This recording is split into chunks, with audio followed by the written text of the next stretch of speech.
সাৱধান, আপুনি গৰ্ভনিৰোধক ঔষধ খায় নেকি? গৰ্ভনিৰোধক বড়ি খালে কেঞ্চাৰ হোৱাৰ সম্ভাৱনা বাঢ়ি যায়। এই ঔষধে মাহেকীয়াৰ ক্ষেত্ৰতো অসুবিধাৰ সৃষ্টি কৰিব পাৰে। অবাঞ্ছিত গৰ্ভধাৰণৰ পৰা হাত সাৰিবলৈ মহিলাসকলে বিভিন্ন ধৰণৰ গৰ্ভনিৰোধক টেবলেট, এমাৰ্জেঞ্চি পিল ব্যৱহাৰ কৰে।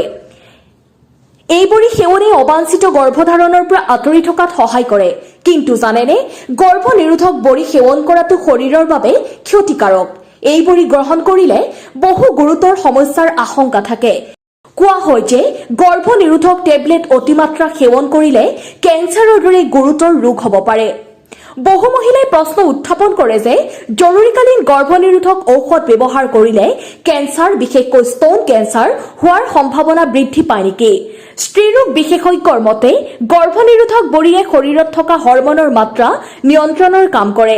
ইয়াক সেৱন কৰিলে অবাঞ্ছিত গৰ্ভধাৰণ ৰোধ কৰিব পাৰে, কিন্তু ইয়াক অত্যাধিক ব্যৱহাৰ কৰিলে শৰীৰত কিছুমান হৰমনৰ মাত্ৰাত গুৰুতৰ প্ৰভাৱ পৰে। ইয়াৰ উপৰিও ইয়াৰ প্ৰভাৱৰ ফলত বিভিন্ন ধৰণৰ ৰোগৰ লগতে কেঞ্চাৰো হ'ব পাৰে।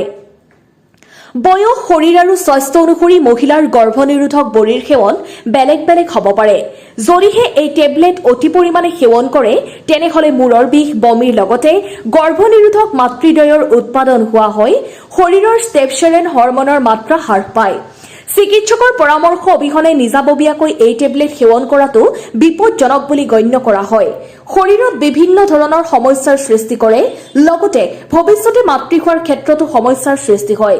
সেয়েহে চিকিৎসকৰ পৰামৰ্শ অবিহনে নিজাববীয়াকৈ গৰ্ভনিৰোধক বড়ি সেৱন কৰাৰ পৰা বিৰত থাকিব লাগে।